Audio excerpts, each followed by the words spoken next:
अगर आपसे पूछा जाए कि दुनिया की सबसे अच्छी यूनिवर्सिटी कौन सी है, तो आप कहेंगे हार्वर्ड यूनिवर्सिटी, ऑक्सफोर्ड या MIT। लेकिन 1500 साल पहले उत्तर कुछ और ही होता।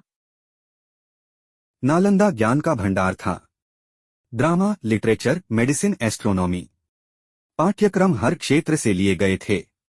छात्रों ने विज्ञान, खगोल विज्ञान, चिकित्सा और तर्कशास्त्र का अध्ययन उतनी ही लगन से किया जितना कि उन्होंने दर्शन, सांख्य, योगशास्त्र, वेद और बौद्ध धर्म के ग्रंथों का अध्ययन किया।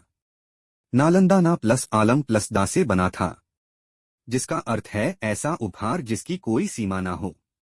शायद ऐसा ही था नालंदा।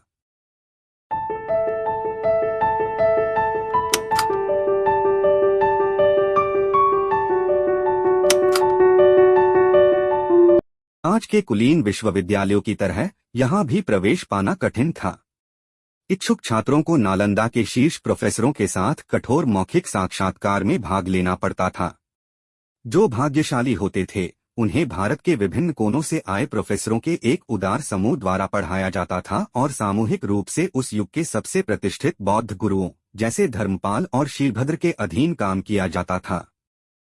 नालंदा दुनिया के पहले निशुल्क आवासीय विश्वविद्यालयों में से एक था, यानी इसमें छात्रों के लिए छात्रावास थे। यह सबसे प्रसिद्ध विश्वविद्यालयों में से एक है। अपने सुनहरे दिनों में इसमें 10,000 से ज्यादा छात्र और 2,000 शिक्षक थे। विश्वविद्यालय को वास्तुकला की एक उत्कृष्ट कृति माना जाता था और इसकी पहचान एक ऊंची दीवार और एक द्वार से थी। नालंदा में 8 अलग अलग परिसर और 10 मंदिर थे। साथ ही कई अन्य ध्यान कक्ष और कक्षाएं भी थीं। मैदान में झीलें और पार्क थे। पुस्तकालय एक 9 मंजिला इमारत में स्थित था, जहां ग्रंथों की सावधानी पूर्वक प्रतियां तैयार की जाती थीं। नालंदा विश्वविद्यालय में पढ़ाए जाने वाले विषयों में शिक्षा के हर क्षेत्र को शामिल किया गया था और इसने कोरिया, जापान, चीन, तिब्बत, इंडोनेशिया, फारस और तुर्की से विद्यार्थियों और विद्वानों को आकर्षित किया। हर्ष के काल में मठ के पास अनुदान के रूप में दिए गए 200 गांव होने की सूचना है। तो क्या हुआ नालंदा विश्वविद्यालय को? कैसे एक विशाल ज्ञान का स्रोत इतिहास के पन्नों में खो गया? नालंदा यूनिवर्सिटी को एक बार नहीं, कई बार तोड़ने का प्रयास हुआ था, लेकिन वो कहते हैं ना, ज्ञान को तलवार से नहीं काटा जा सकता है। इस पर 5वीं शताब्दी में मेहरकुल के नेतृत्व में हुनों ने हमला किया था और 8वीं शताब्दी में बंगाल के गौड़ राजा के आक्रमण से भी इससे भारी नुकसान हुआ था, लेकिन हर बार ये पहले से ज्यादा शक्तिशाली बनकर उभरा। एक ऐतिहासिक स्रोत के अनुसार एक बार बख्तियार खिलजी बहुत बीमार हो गया और उसके दरबार के हकीम उसका इलाज करने में असमर्थ थे। तब किसी ने उसे आयुर्वेद के विद्वान आचार्य राहुल श्रीभद्र के बारे में बताया। हालांकि वह किसी बाहरी व्यक्ति से इलाज कराने के लिए तैयार नहीं था, लेकिन उसे अपनी जान बचाने के लिए आचार्य राहुल श्रीभद्र को बुलाना पड़ा। खिलजी ने शर्त रखी कि वह कोई भी भारतीय दवा नहीं लेगा। उसने कहा, अगर वह ठीक नहीं हुआ तो वह आचार्य को मरवा देगा।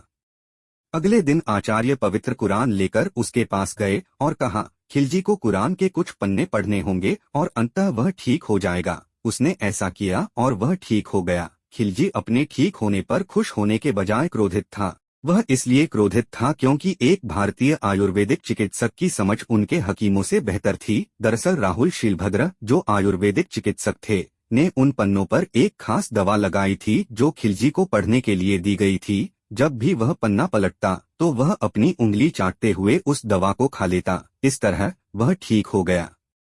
बौद्ध धर्म और आयुर्वेद के प्रति कृतज्ञता दिखाने के बजाय खिलजी क्रोधित हो गया और उसने 1199 में नालंदा विश्वविद्यालय को आग के हवाले कर दिया।